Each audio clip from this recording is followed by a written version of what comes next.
people are able to do, whether it be small or large.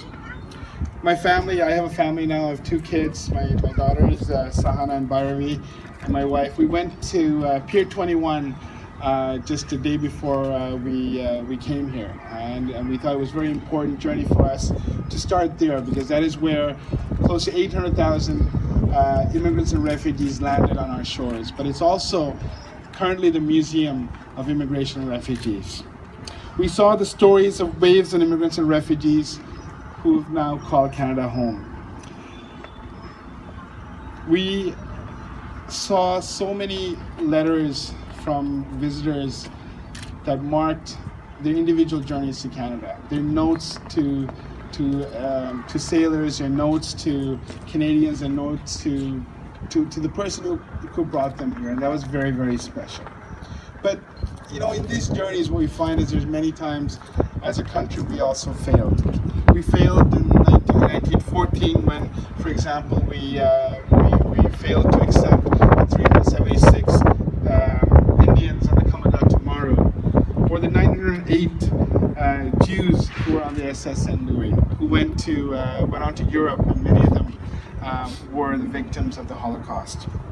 Many more refugees around the world that we often don't even hear of, but we don't do anything about.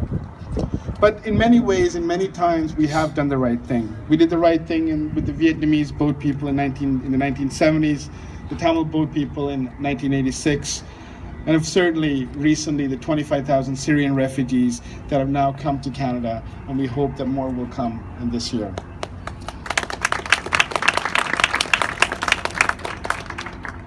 We were all mesmerized by the refugee team at the Olympics, representing 60 million refugees around the world. The number of people who they represent is bigger than half the countries competing in the Olympics. When the boat came in 1986, I was 13 years old, and I can remember being glued to the television for weeks on end. I read virtually every single newspaper article written, and in many ways, that singular moment defined what I've done in my life. Captain Gus Goodalton was one of my childhood heroes, and meeting him and his family 5 years ago today at the 25th anniversary commemoration was a dream come true for me. And today we saw that dream came through for many people that were here, including Arnie and her sister, who were able to see Gus for the first time and extend their appreciation. And also Jenny wasn't, Jenny is another individual, but all these people were able to see Gus for the first time and see the strength of the character of this enormous Canadian. I also looked up to many members of the Tamil leadership at that time who really stepped up. These people would go and pick up each other in 1983 when the Tamil refugees started coming to Canada. Some of the people in leadership positions would go to the airport, go to Pearson, if they're in Toronto, or Mirabel in Montreal, just to pick people up who are coming and seeking asylum. They would take them to their homes. They would often find them places. They would help them settle, get them jobs. And it was no different in 1986 when the boat came. They stepped up, and they stepped up big time. So I want to just acknowledge and thank Mr. Arulaya is here, Mr. Pondichami, Canex. I hope I'm not missing anyone, but they're all here. And thank you for what you did at that time. And thank you for being a great example for us. We also had some great friends, like our good friend Joyce Yedid, who incidentally was our family refugee lawyer, who went on to be the lead counsel when the boat came in 1986. I don't know if Joyce is here, but Joyce, thank you for that.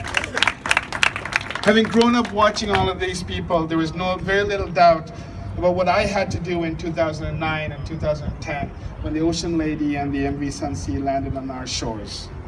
With many of you here, we flew out to Vancouver.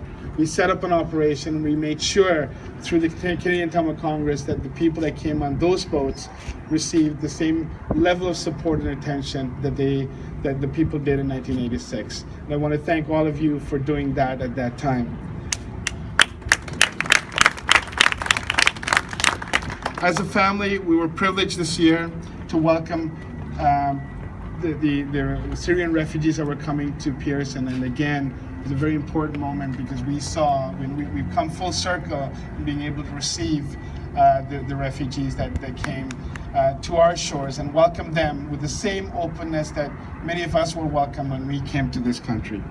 Today we are here to celebrate all of these achievements, all of these incredible journeys that have brought us together as one people. Whether we're Tamils or Syrians, we are a Canadian people. And as Canadians, we have so much to be proud of. And today, it should be one of those proudest moments because we have seen the best in what Canada has to offer. We've seen the best in Canadians that came out without any expectation whatsoever, help random strangers. And if you put this in context, 3 fishing boats in a very desperate economic climate in 1986, full of fish, for those sailors to dump the fish, bring the people in to help, was enormous, was an incredible feat. And I'm so eternally grateful for what the people on those boats did, and particularly my good friend Gus Dalton. I'm also so grateful to all the people that Saru had mentioned who had helped out in making sure that people were settled here. And it was such a great honor to meet some of them in the 25th anniversary. And I know many will be coming back.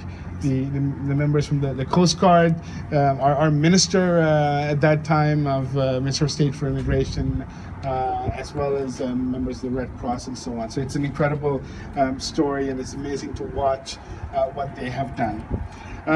I want to finally just say that we're gathered here on the traditional lands of the Mi'kmaq peoples. It's a land where many other peoples have come and they've built their hopes and dreams, and they've come through in this country. We, all of us here, collectively have a responsibility, not just to make sure that our doors are open for newcomers, for refugees who come to our shores, but those who are going to other shores seeking help. We also have a responsibility, and we take that responsibility seriously, to make sure that we contribute to ensuring that true reconciliation takes place with our First Nations people, our Indigenous peoples. And it's a commitment that today would be very appropriate for us to renew and to make sure that we play an important part in that. Thank you, and we have a number of people here for those in the media who are interested in speaking to people. There are a number of people here. If you can just raise your hand if you were on the boat in '86. I know the 4 gentlemen here, their families, Mr. Wiener's here, and as well as Joyce and some of our community leaders from 1986. I want to really acknowledge all the work that everybody has done. So thank you, and back to you, Wayne, and I think we can close off. Okay, thank you very much.